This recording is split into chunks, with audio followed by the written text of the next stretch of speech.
Welcome, everybody. Thanks for joining us this morning.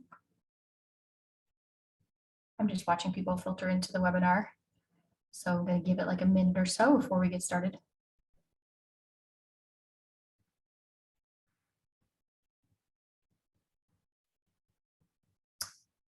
Just a reminder, you are in the summit session number 2 of day 1. We are talking about developing a vision to connect communities by trail this morning.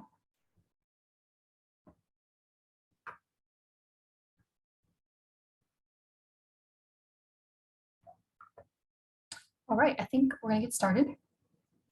Welcome and good morning. My name is Rachel Schaefer. I use she, her pronouns. I'm the Seattle Policy Manager for Cascade Bike Club, and I will be moderating this morning's session. Welcome to the Washington Bike Walk Roll Summit. We're excited to have you all with us today as part of this 4-day virtual event, and we're thrilled to see people from all across the state of Washington and beyond join us. We would like to start with a land acknowledgement. This summit is virtual, and those participating are joining us from many lands. Both Cascade Bicycle Club and Washington Bikes are 2 statewide organizations, and we acknowledge the land that our offices sit on in the Puget Sound as the traditional homes of the Duwamish, Tulalip, Muckleshoot, and Suquamish tribal nations. If you don't know whose lands you're on, look in the chat in a minute, and you'll find a link with a map that you can use to look up your place on the land. Without these communities, we would not have access to this environment, and we take the opportunity to thank the original caretakers of this land who are still here. Also, we'd like to note that we are recording this session, and so it will be available after the summit. The summit is hosted by Cascade Bicycle Club and Washington Bikes, 2 sister organizations that are both statewide, with a shared vision of a safe and healthy future where bicycles bring people together, eliminate inequity, and create thriving communities. Cascade serves bike riders of all ages and abilities throughout Washington state, educating new riders, advocating for safe places to ride, and holding events and rides. And Washington Bikes advocates for bicyclists' rights, endorses political candidates, holds officials accountable, and works to shape policies that make bicycling safe and accessible for all. We want to take a moment to thank our sponsors, whose collective contributions have enabled us to bring together 14 panels this week with registration free for all attendees. Thanks to the Washington State Department of Transportation, Columbia Bank, and DRO. And now I'll introduce our panelists for today. Our session, once again, is Developing a Vision to Connect Communities by Trail. And we're going to hear from Claire Martini of the Leafline Trails Coalition, Haley Bry of Parametrics, and Gabriel Avilamuni from the King County Department of Natural Resources and Parks. We're going to learn how Leafline Trails Coalition developed a map vision for the trails network spanning Kitsap, Snohomish, King, and Pierce counties. And our speakers will talk about the data coordination, challenges, replicability, and benefits of a shared system, the branding, marketing, and communication, and relationship building that it takes in this year-long process that strengthened the coalition and their use case and next steps. Our format is as such. We'll have 10 minutes for an introduction. We'll have 50 minutes for the presentation from our speakers, followed by 10 minutes for a Q&A. So if you have questions throughout the session, please enter them into the chat bar, and we have chat monitors who will direct these questions back to myself to ask the panelists. And lastly, we'll have a feedback form in the chat at the end of this session where you can provide feedback. So thank you again to our panelists and attendees for joining us today. And we'll get started. I'll pass it off to Claire. Thank you, Rachel, and good morning, folks. I'm excited to see some familiar names in the participant list here. But if we don't yet know each other, my name is Claire Martini. I use she, her pronouns, and I'm the project manager with Leafline Trails Coalition. You may have heard about the vision launch this June, where Leafline Trails Coalition introduced a vision for 900 miles of trails across central Puget Sound, which is the product of about 2 years of work and more like 4 years of coalition building. And together with my colleagues Haley Bry and Gabriel Avilamuni, we are going to be sharing kind of a practical look at how we went about developing a coalition, why we focused on developing this shared vision and the power of doing something similar in your work. an insight into the data coordination and mapping process, and then a look at how we're already putting that vision into action through things like wayfinding and community engagement. And last, we're looking forward to taking your questions at the end. But by way of sort of introducing you to the work of Leafline Trails Coalition, I love to start with why trails and really underscoring the ways in which shared use paths and trails are so important for healthy communities, for mobility or transportation options, for economic development or tourism, environmental benefits, cultural benefits, or even recreation to explore the area through close to home access to the outdoors. Leafline Trails Coalition is focused on connecting trails and connecting communities in a 4-county region. So we work with partners and members in King, Kitsap, Pierce, and Snohomish County. In 2020, we launched as Leafline Trails Coalition. Prior to that, we were calling ourselves the Regional Trails Coalition. And our shared mission as an organization with about 60 members and public partners is to connect the trails network across this region to improve health, community, quality of life, mobility, and access for all.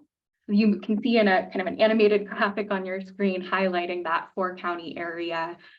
This network, the trails in this area, is also known as the Leafline Trails Network. And so the vision that you're going to hear us talking about, the MAP vision or vision, was something that was created by the coalition, which itself is made up of more than 60 organizations, agencies, and businesses working together to complete the network.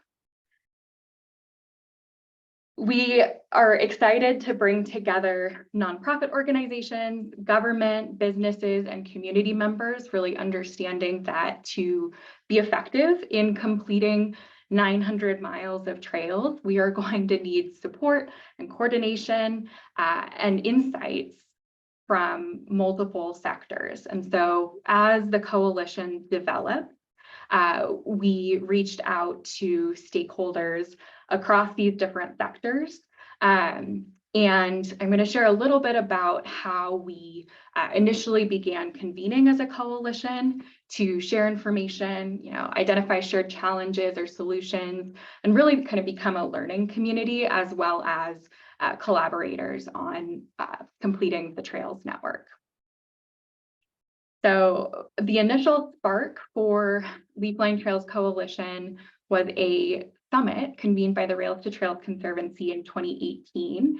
And Vicki Clark with Cascade and staff from REI Co-op, King County Parks, and City of Redmond went to really specifically understand how other regions started a coalition and what benefits might be available for our region in starting something similar.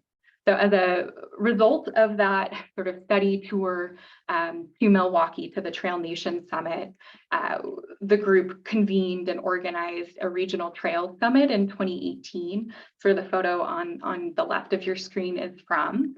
And we began in 2019 really working on developing a charter and setting sort of shared values and mission and vision. And that's when we grew to include a 4-county scope. One of the really unique things about Leafline, as we've talked with other coalitions across the country, is that government is really an active partner in this work, and with the support of King County and interest from city, county, and state government across the rest of the region, we've really developed a model where we are sharing information, building partnerships, really working towards kind of being a regional leader in trails. And so the coalition's work often has to do with engagement, funding, and advocacy. And then, as you'll hear in great detail, the network planning and coordination piece of the work that we undertook in 2020,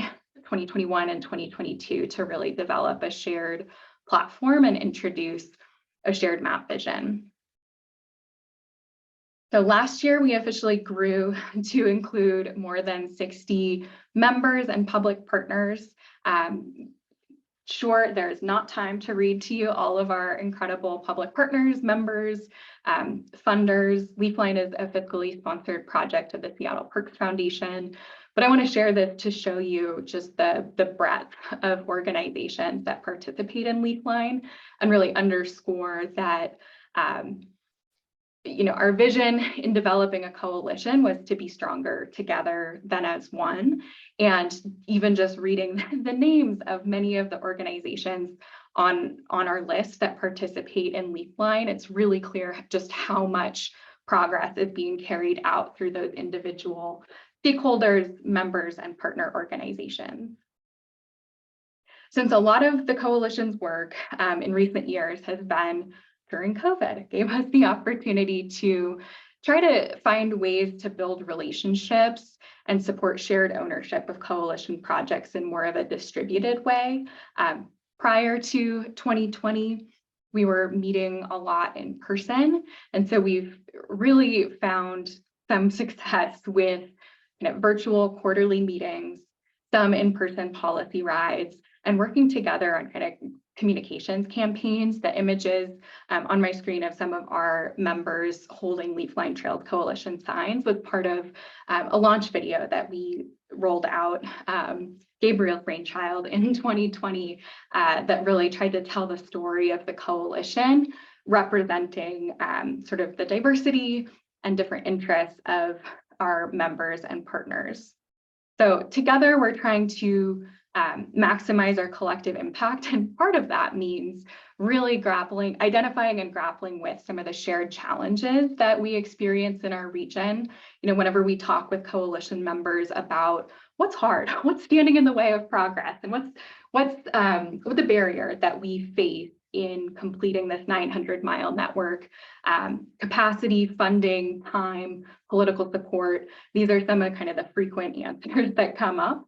And so these are also the reasons that sort of led to our development of a shared vision. In the 4-county region, we have so many cities and towns, multiple county governments, and even within that, some jurisdictions manage trails through parks, others through public works. Sometimes it's, a Department of Transportation. There's a lot of different structures that are part of, even just on the public side, of implementing a 900-mile trail network. And so when we began developing the shared vision that Haley is going to kind of do a deep dive in, we really wanted to find ways to build alignment, to chart a path forward, and really provide sort of a structure for coalition coordination. And so the result of our mapping effort has been identifying that, hey, we have a 900-mile network of trails that's possible here in the region. And today we've built out 56%. So really trying to emphasize that there's some incredible work that has already taken place in our region, and there's a lot of opportunity to build to improve accessibility for people of all ages and abilities, to make sure that the trails network is interconnected and usable, that the trails themselves are equitably distributed and more people have close to home access, whether they're using the trails for walking or just getting out in nature, or whether it's part of their transportation journey.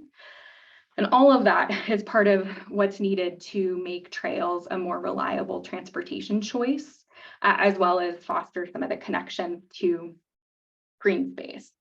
As Haley will go into in a bit more detail, part of our process has been not only talking with coalition members and with stakeholders around the region about the approach, but also reaching out to folks who have sparked or led or catalyzed similar work in other parts of the country.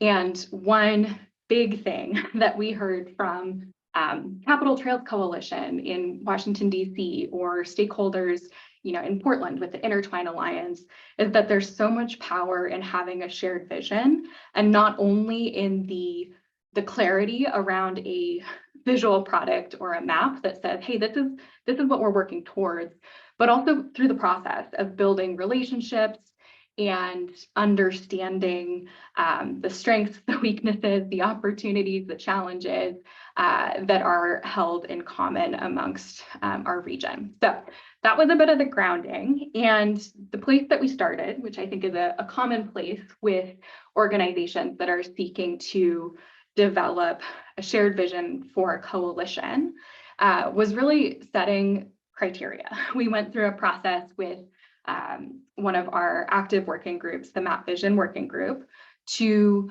lay out sort of shared definitions of even, what kind of trails are we talking about? Because in our region and in Washington State, there are so many, wonderful types of facilities that come to mind when we say the word trail. And so we started by going through a process to propose and refine, and ultimately, our leadership group adopted a criteria for network inclusion that at a high level said trails in the Leafline Trails network are generally wide, off-street, feasible within about 20 years. We're trying to focus on projects and connections that can happen, where our participation and that of community organizations or government might be able to spark some earlier investment or move up the timeline. So we're trying to look at things that are capable of being built.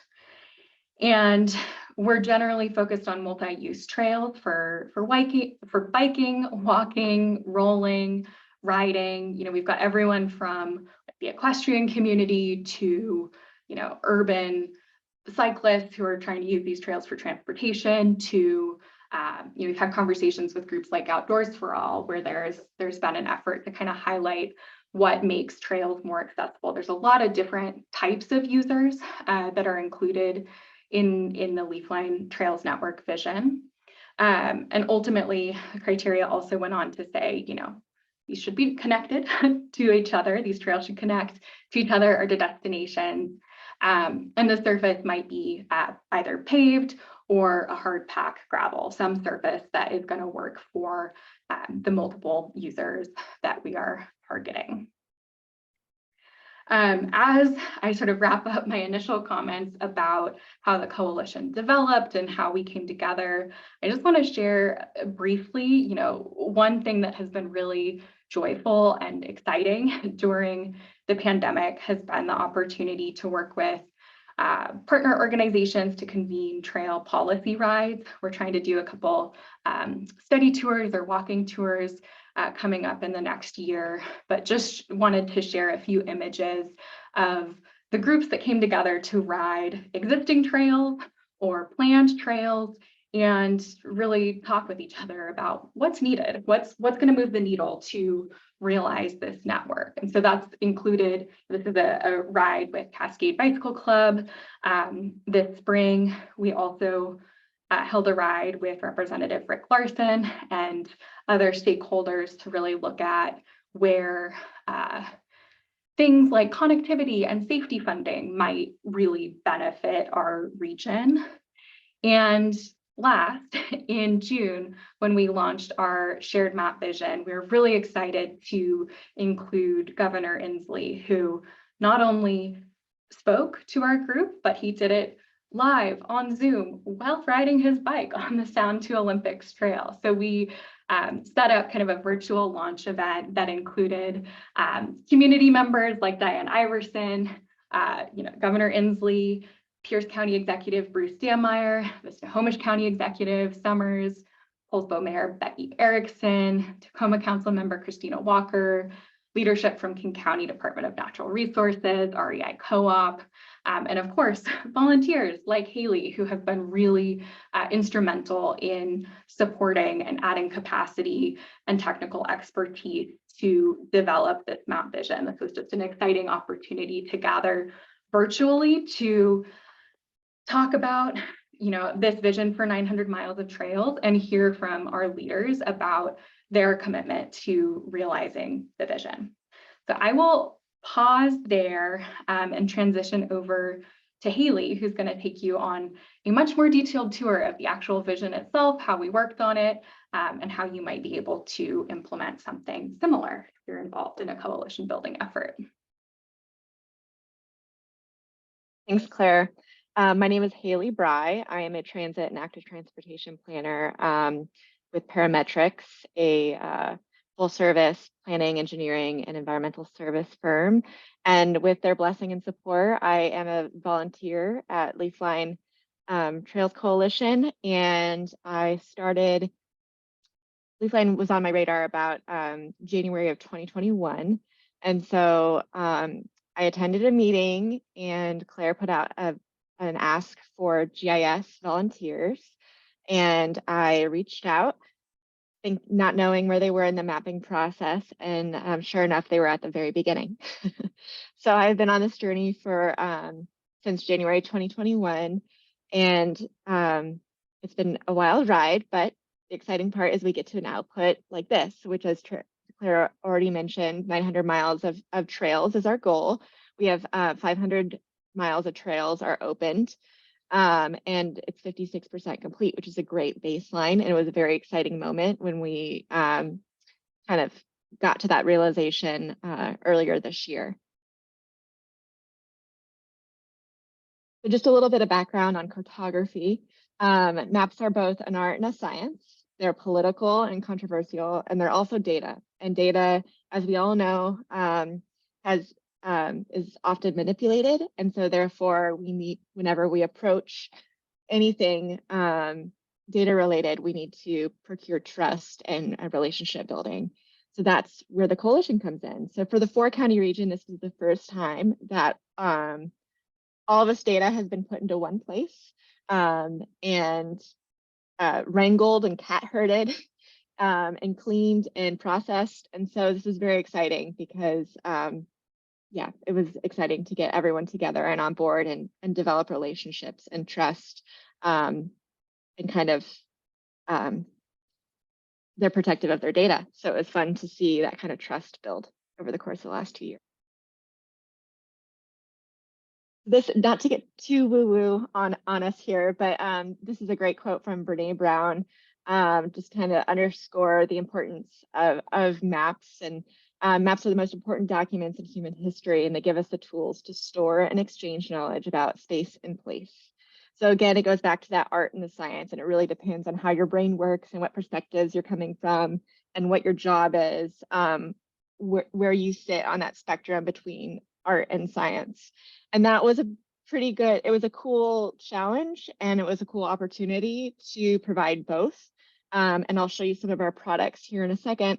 But we had 2 primary products outside of having a platform for analyses. One was an interactive web map that was grounded in geographical reality of existing conditions of the 4-county network. The other was more of a conceptual, stylistic art piece, if you will, to get people excited and inspired and to really push momentum for this vision forward. So seeing how different people react to different products and objectives was definitely a challenge. But again, that's part of the coalition and reaching across the aisle and bringing in all of those different minds. So it was very fun. So our process, which I think is interesting, we kind of fell into a typical planning project role structure where Claire was our project manager and another volunteer, Terry Youngman and Amy Taylor, who are not here with us today, and myself, a very small but mighty team for this initial launch. And Claire and Terry are our project managers, and then Amy did the very critical job of kind of coordinating with various jurisdictions on developing criteria, defining plan and proposed, and kind of negotiating and setting up those one-on-one meetings that we had. And then in the background, I kind of head to the ground, worked the technical data, while also kind of navigating those conversations. This is at the very early days, and this picture here is from our June 2021 first stab at a very imperfect data set. And there were all sorts of gaps and things that were missing. And this is our coalition seeing this for the first time. So the process was iterative and it continues to be ongoing, but we set up a process and more importantly, the relationships that will move forward, and what it looked like to do this in a collaborative way, both now and then what I'm most excited about is the future, maintaining this data set. And we established a process of trust building to enable data sharing through our big working group, or our small working group, our technical team, and our big coalition working group, our technical team, and then one-on-one conversations with the jurisdictions.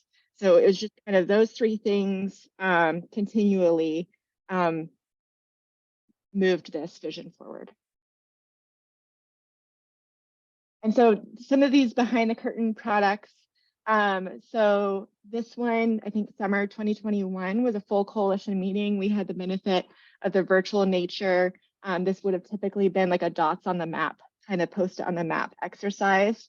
But we walked through a web map and we just marked it up real time with folks in a big coalition meeting, as well as they provided more non-point in line related desires and visions for the network.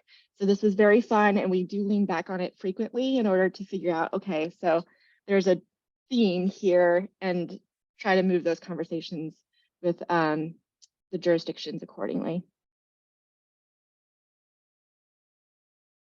So, and then without further ado, our interactive web map, and Claire's going to pull that up. And this is really exciting because while it is just, we can say it's just existing conditions, but this is the first time it's all in one spot. And so it's getting the community familiar with utilizing the interactive web map to see it, one, and all in one spot, and two, anticipate future analyses such as equity analyses, demographic data, gap analyses. So this will all be held in one spot for the community to kind of visualize it together instead of in multiple different tabs and multiple different, if you're on the trail, just from a user perspective, in multiple different maps. So you might have to connect together. Here it is collectively in one spot.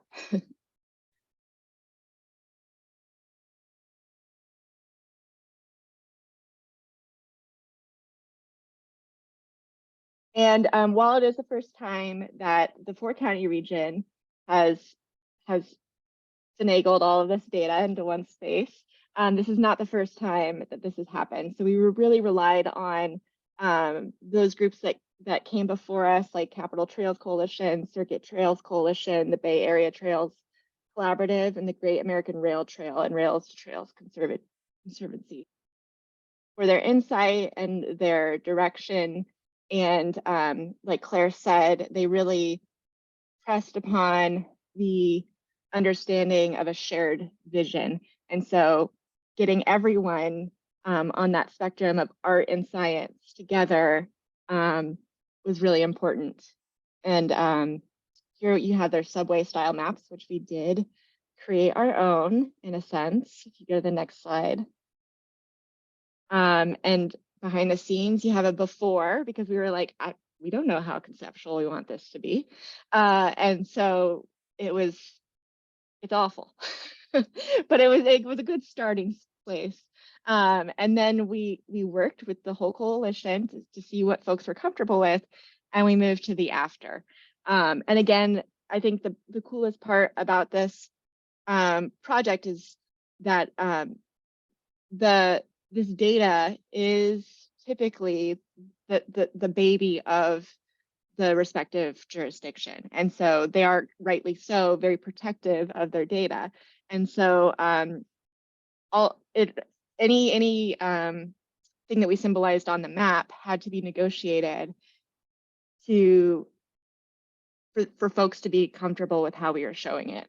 So this artistic perspective was definitely one where we had to negotiate, because we were like, I know that it doesn't typically look this fat on the map and with the scale, but this is just to get folks excited. So those kind of conversations were interesting to have. So what's next for data coordination? A lot. But first, we're working with RTCA for a gap filling prioritization support, and then volunteer-led data management. So continuing to amend and keep up with what's all the construction and the gap filling that's happening in the region, and future goals, additional analysis and mapping tools like demographic data, potentially inequity analysis, things like that. And they will all be placed in the same interactive web map that we showed. And at this point, the coalition is very familiar with that. And so please check back, and it will be an ongoing tool that we will use to present our work.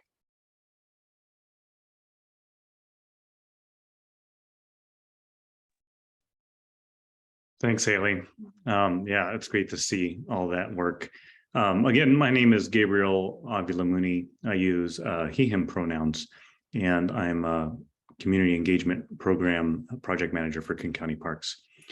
I've been involved with the coalition from its inception in 2018 and helped to champion the Leafline brand development and launch for both the network and the coalition. It's awesome hearing all the, the great data and mapping work that's being done with the coalition. It's super exciting work. But I wanted to just kind of take a step back and talk to you today about the process involved in creating the Leafline brand and what it's looked like to implement that brand on the ground, and how all of this amazing work gets translated to the visitor experience on our trails.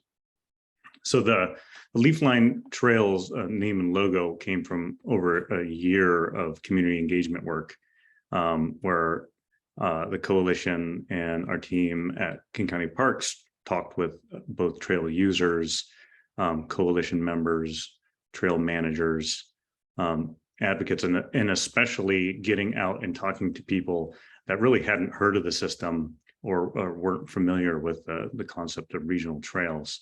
And really answering that question of like, why trails? While, a number of brand designs were proposed, we settled on one that we felt best expressed, represented trails as a living connection. It could be sort of a unifying marker representing the 4-county trails network.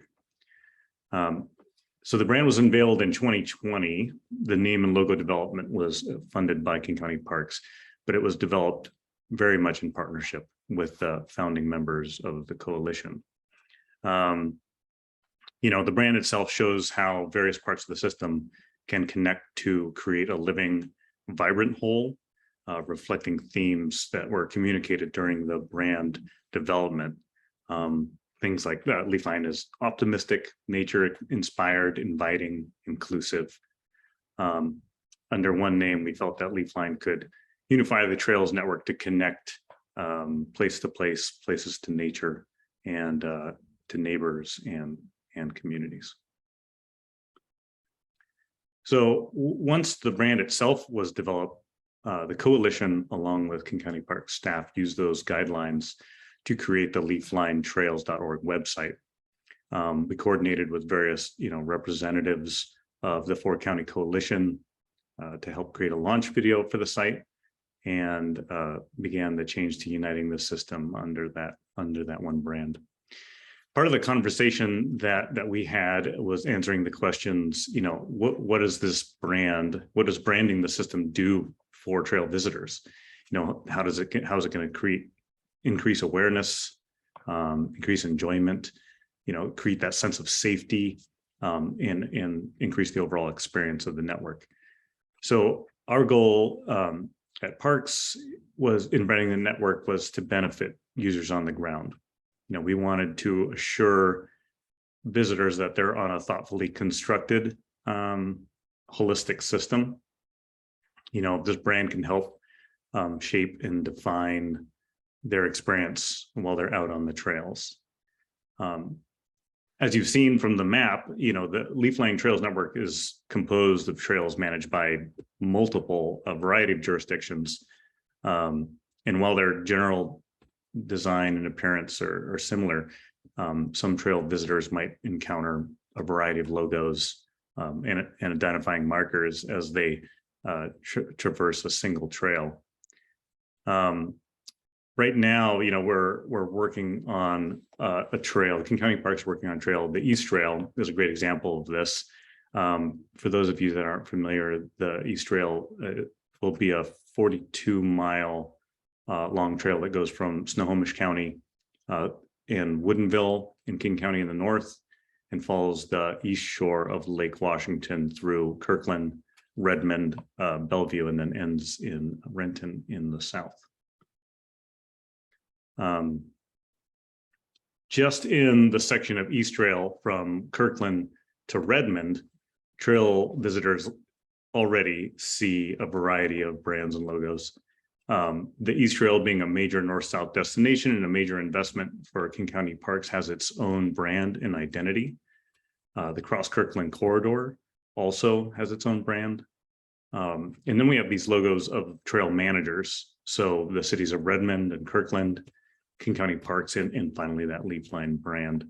So, we need to figure out how do all these identities serve to increase and not confuse the trail visitors experience. So we're currently working through challenges like this one, both in parks, but also as the coalition, creating wayfinding signs that need to show several elements: trail system identity, local trail name, city name, King County Parks identity, and then the network identity.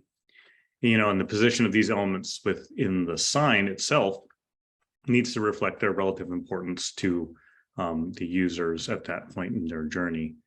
And the Leafline brand really serves as that trust marker that just as all these various identities can make up one trail, that one trail is also part of this much larger network.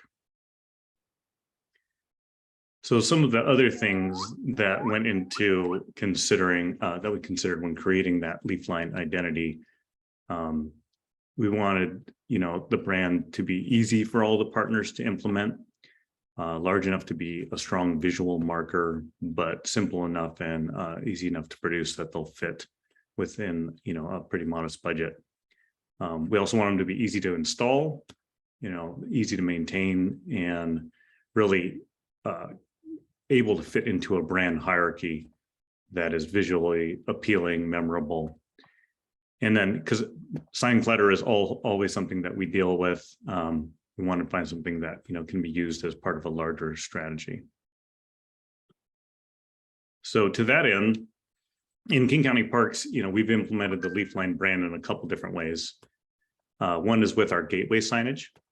So these are King County blue gateway signs that are at the entrance to either end of our regional trails. So by adding that Leafline logo to these gateway markers, we've introduced this brand concept to visitors as they enter into a new trail. And the sign on the right there shows an example of when we have a trail that we manage in concert with various partners and allows those partner logos to live as well on those gateway signs. So the other way we've implemented the Leafline logos in our minor ID signs. These signs are seen throughout our system and are spaced at strategic intervals throughout. By using a smaller ID sign, we have space for other partner logos to go on there. It's also an affordable option for us. At King County Parks, we manage over 175 miles of trails, and the white medallion fits into a variety of signage. I should mention that we actually set on an 8-inch by 8-inch. This was an earlier design for visibility, but still at around the same cost of $14.50 per sign. It was an affordable way for us to begin implementing the Leafline brand throughout our system. So as you can see, all these brand identity markers sort of build up a question in visitors' minds as they come across them. and we use our kiosks sort of to bring that together. Periodically on all of our major regional trails, visitors come across one of our large 4-sided kiosks. I think we have about 50 of them. Within those panels, visitors find information about the trail they're actually on. We have a local map of that trail that has a "you are here" that shows them where they are on that current trail. And then there's another map that shows them as well where that trail fits into the larger network. And then we have a panel that's nut graphs about other trails in the network. And then finally a panel about the Leafline Trails Network as part of this 4-county system. And it also talks about the coalition's work. So,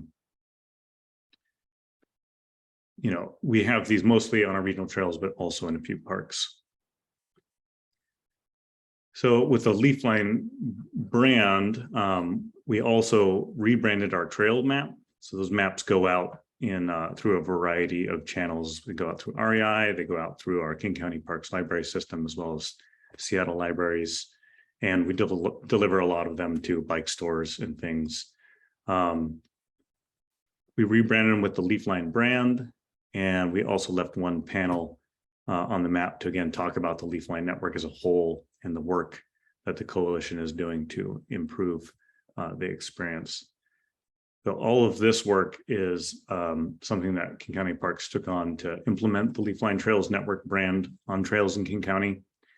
But the real work with the coalition is to continue collaborating with partners, trail managers, advocates, and other members to continue expanding that brand awareness into other parts of the network so that we can continue to create this really unique world-class trails network with hundreds of miles of trails for people to explore in that can be a real destination for trail enthusiasts around the world.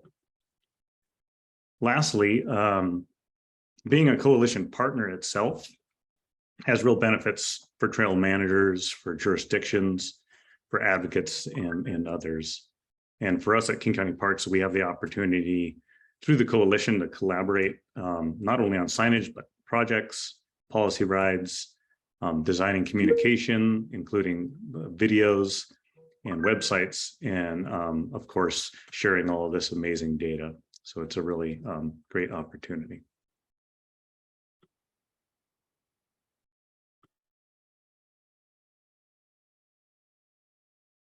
Thank you, Gabriel.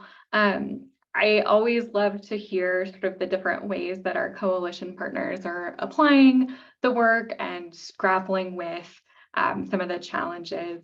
But with the branding and the wayfinding work, it's an exciting opportunity to make the network that exists today, that 56% completion, to make it look and feel more like one system, acknowledging that there are still so many jurisdictions and agencies that have a unique role in managing and building the Leafline Trails network. In closing, as we sort of approach time for questions here, we wanted to leave you with just a few insights that we hope you'll be able to integrate into your work. The first being that the data analysis and coordination piece can be hard, but it's really worth it. The ultimate goal of both the web map that Haley shared about and the subway style graphic is just to find compelling ways to tell the story of what's happening now and what's possible so that we can build excitement and support to realize that vision together. And in working together, each actor, each agency, each community organization or neighborhood group, business, each actor has a really unique and valuable role to play.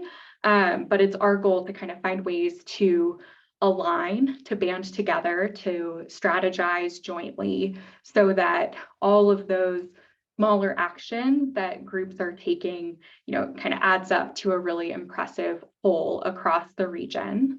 And of course, if you're in the Puget Sound region, we'd love for you to become more involved with Leafline, whether you manage trails and are interested in talking about ways to actually, add some Leafline branding to your network, or, you're an advocate working on a project and want to get in touch, we'd love to have you become a member or a partner of the coalition and join. We've got these great quarterly virtual meetings where we share information. This past recent meeting, we had the opportunity to highlight some models from around the country and how they're working to transform the management of their system, or working to provide a trail-like experience on street if you don't have readily available disused railway or utility corridor. So we'd love for you to be involved. This whole community is really about sharing information, learning together. It's a process of exploration and working together to realize this shared vision. With that is the end of sort of our prepared presentation, but I've seen some great questions coming into the chat. And Rachel, look forward to you kind of leading us through the Q&A portion. Thanks, everybody. That was a lot of really great information, and you're right, Claire, we have quite a few questions too. So in the next 13 minutes, let's see how many we can get through. We have a question about trails being a reliable transportation choice. So trails are often managed by parks departments and not departments of transportation. So can you speak to the challenges of getting parks to move from a recreation to a reliable transportation kind of mindset? And what kind of issues have you encountered along the way? And then additionally, what can others learn from that experience? And I think I'll start with Claire on this one. Sure, I can take an initial pass, and then I don't know if Gabriel, you've got anything to add kind of from the public partner perspective. I think that would be helpful. I think first, from just a design and infrastructure standpoint, to make trails work better as transportation, it's really important for the trails to go somewhere useful and for the trails to be close to where people live. Like, it's very intuitive. And yet, there are big gaps in our 4-county network where to access a shared use path or a dedicated trail, someone might actually have to travel quite a distance on street to get onto, what are the really high comfort, all ages and abilities regional spines for the Puget Sound region.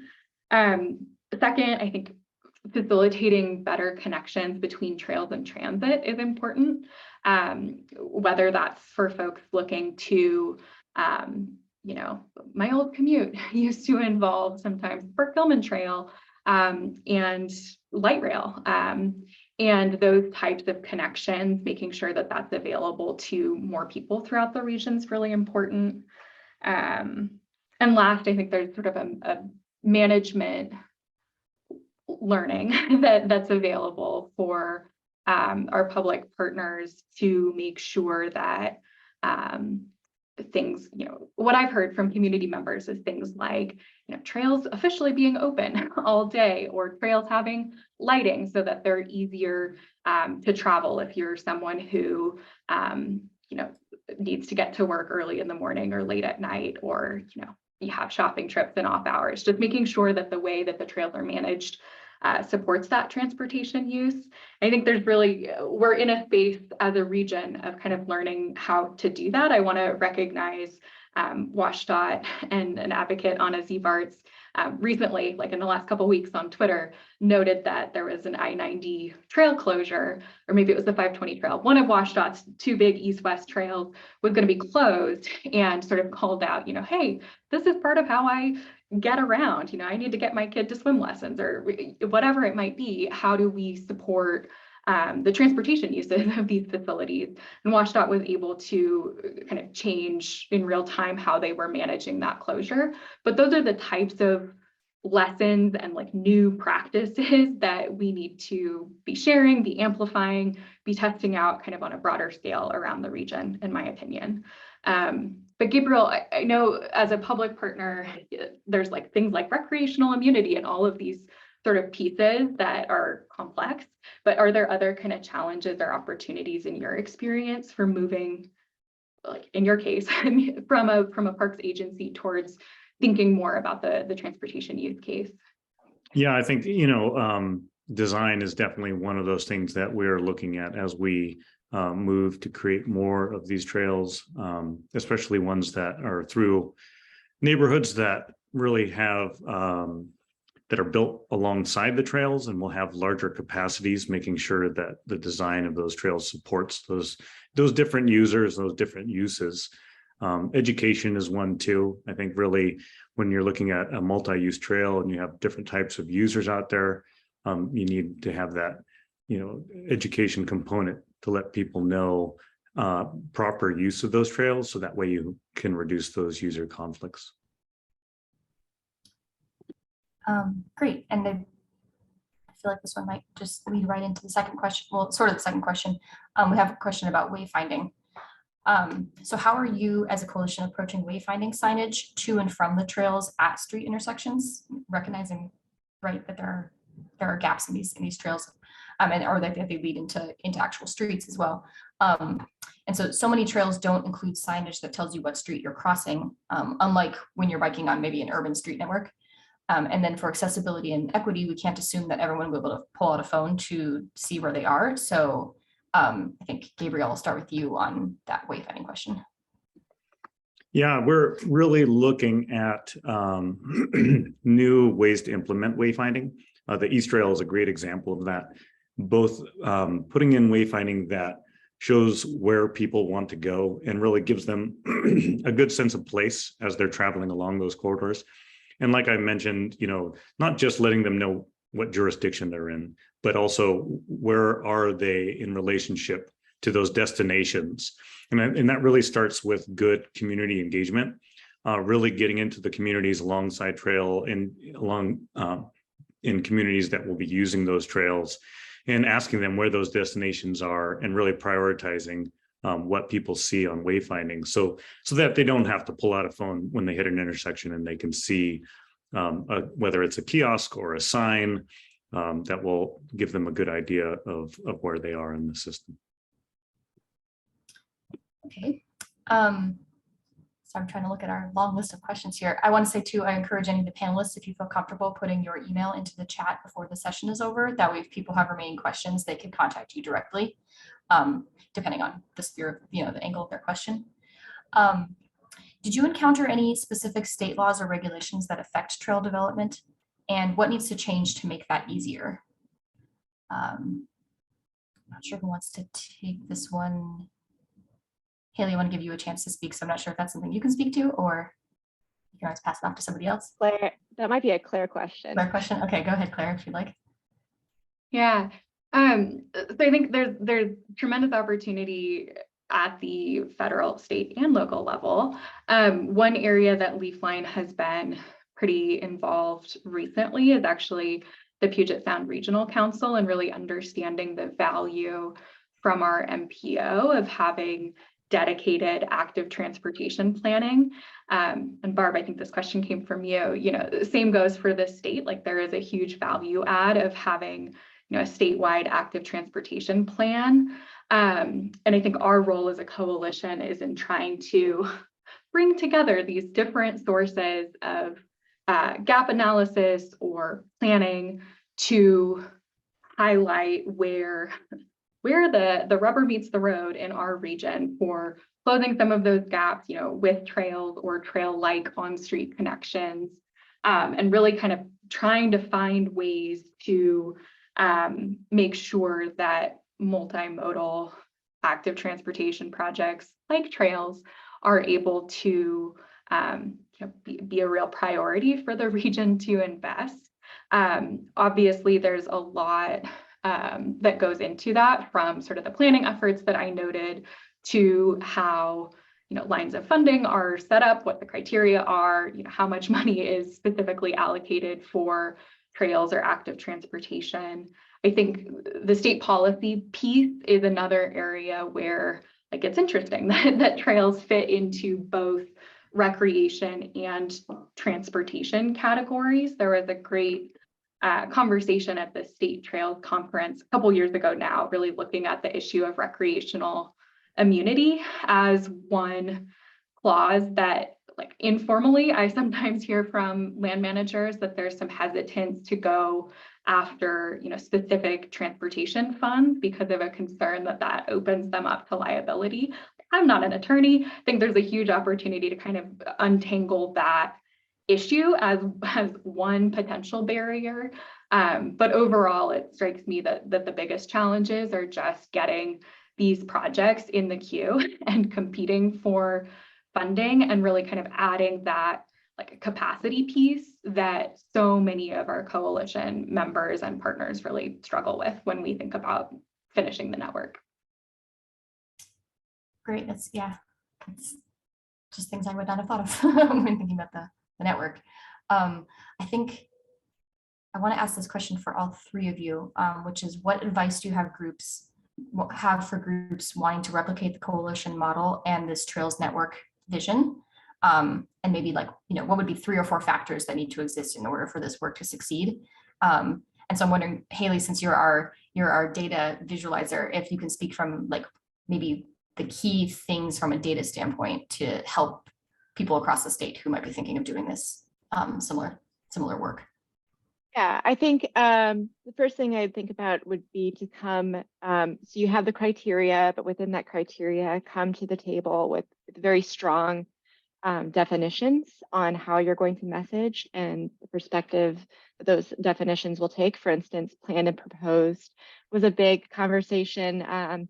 As we know, sometimes jurisdictions will refer to planned and proposed very differently. And so kind of deciphering what that agency was intending for those definitions, and then kind of negotiating and a little bit of compromise and give and take for the coalition. Again, we also had another category that was visionary. And what was visionary? So even defining, like, what types of things we would consider as visionary and who is comfortable with marking a segment of their network as visionary, and kind of those give and take conversations were really important and really interesting. And so yes, definitions, and then boundaries, upholding, as a coalition, we have to make this cohesive. So if we can't give in to one entity and then hold a boundary for another entity. So we kind of had to, like, behave with a different kind of autonomy that kind of to keep the ship moving, So I think that messaging matters, maps matter, all the old stuff. And Gabriel, would you have anything? Do you have like your top factors for replicating this elsewhere? Yeah, I mean, for us at Parks, I think just finding the resources and being available. I think it's been, it's oftentimes tough as a public agency to find those resources to be a part of a coalition like this, and it's been difficult over the years since we've been in it to find them. But it's a real benefit for us, and it helps in more ways than just in trails. So I think it's one of those things that is really important with King County Parks, and I'm glad that we've maintained that. And Claire, I don't mean to cut you off, but I want to note that we are at 11:30, and so again, there are a lot of other great questions that we just didn't have time to get to today. So if you, as the attendees, have questions that you would like to ask of our panelists, I believe I saw in the chat that all 3 of them did put their emails on there, so you have their direct contact information. And I just want to thank everybody again for attending today, and for our 3 panelists for speaking and giving us so much information on this network. Our next session is, I think it's already in the chat, so I have to scroll up. There we go. It's at 12:15 with our welcome address from the Cascade and Wabikes Executive Director Lee Lambert, followed by our keynote address from Zabe Bent, the Director of Design at NACTO. And also in the chat, one more time, is our feedback Google form. So please fill that out when you have time. And once again, thanks everybody, and hopefully we'll see you at the next session. Thanks so much.